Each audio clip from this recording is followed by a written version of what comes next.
How we doing, guys? So welcome to day 8, and this is going to be improving phase 1.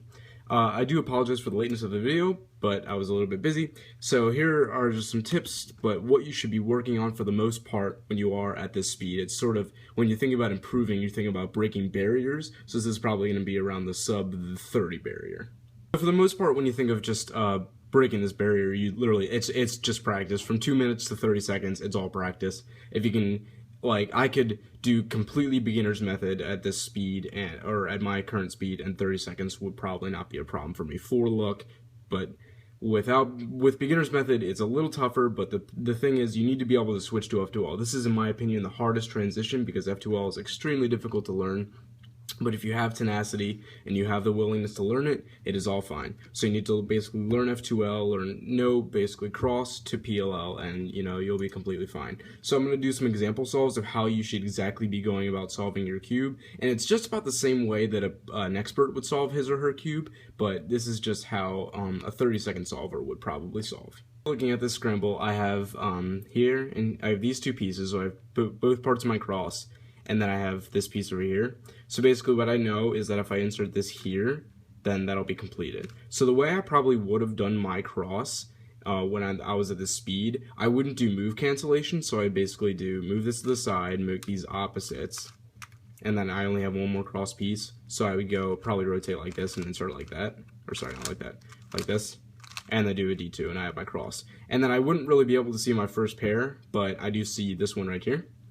So simple way to solve this would be to move it out of the way like I showed in a couple previous videos, and then pair it up and then insert it like that. Then I would see probably this pair, so I would go like, I wouldn't really know how to solve it, so I would basically go like that.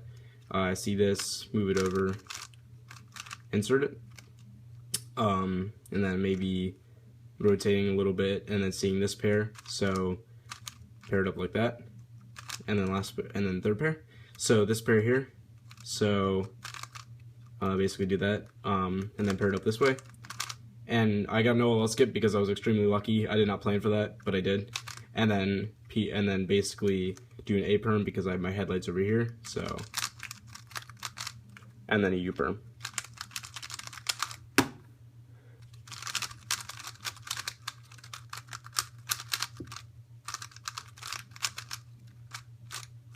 Alright, so the scramble, I would do white again.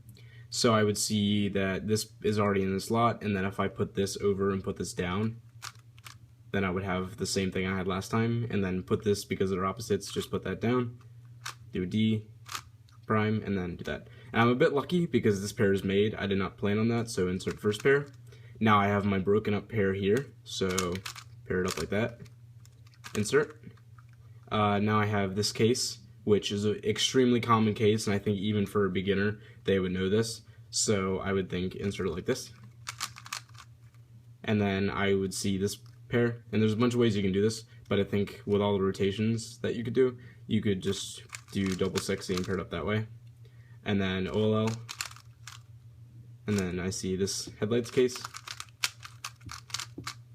And then I have this PLL, so headlights in the back, or actually headlights in the front, what I taught in the last video.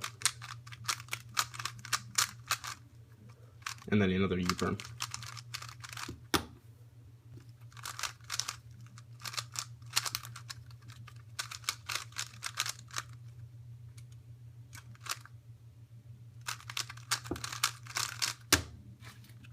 Okay, so the scramble, I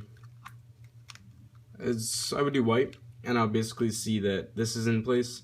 So if I put this down, I can do that, and then move this out of the way without disturbing anything. So move it over one, and put that down, and then hold on one second.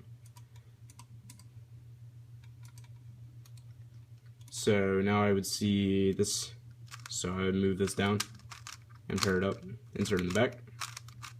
And then I have this case, which I can either rotate and do it that way, but I can also do double sexy, and then insert it, and then the same thing here, double sexy, insert it, and then I have this case again, so move it out of the way, and insert, and then OLL, and then this case, so, and then I have this PLL, so headlights again, and another U perm. The main thing is just to think about is just practice. Know how to solve F2L. Know how to do cross at least in less than 3 seconds. I would say your splits for breaking this barrier would have to be cross would have to be about 3 seconds. F2L would have to be about 17 or 18. So your cross and F2L should be less than 20 seconds. That should be your goal. OLL should be no more than 5, and then PLL should be no more than 5. So that basically equates to 30. And it just takes time, and it took me quite a bit of time to get to sub 30. I would say with a good amount of practice, about 3 months from the time that I first solved it, just with my mind. I didn't use any book or anything. I was using Alex that I learned. So about 3 months from the start of cubing, I was sub 30. So, but this is the hardest barrier to break because you need to have F2L. It's required. There's no other way around it. I know it's hard to transition from beginner method, but you just got to do it. So that's how I got to keep improving, and basically there's no substitute to practice, so just keep practicing, keep going. You will get it. You will get sub 30, and you will see your times drop. So focus on getting your splits down and working on one aspect of the cube one step at a time, and just try to get your splits even. So hope you guys enjoyed this video. We're going to be starting getting into the advanced part of the series now. So for the beginners, you might need to take a little bit of time to practice before you start to move on to the harder tips. But for you more faster cubers, you will probably get excited by this part. So anyway, see you guys tomorrow.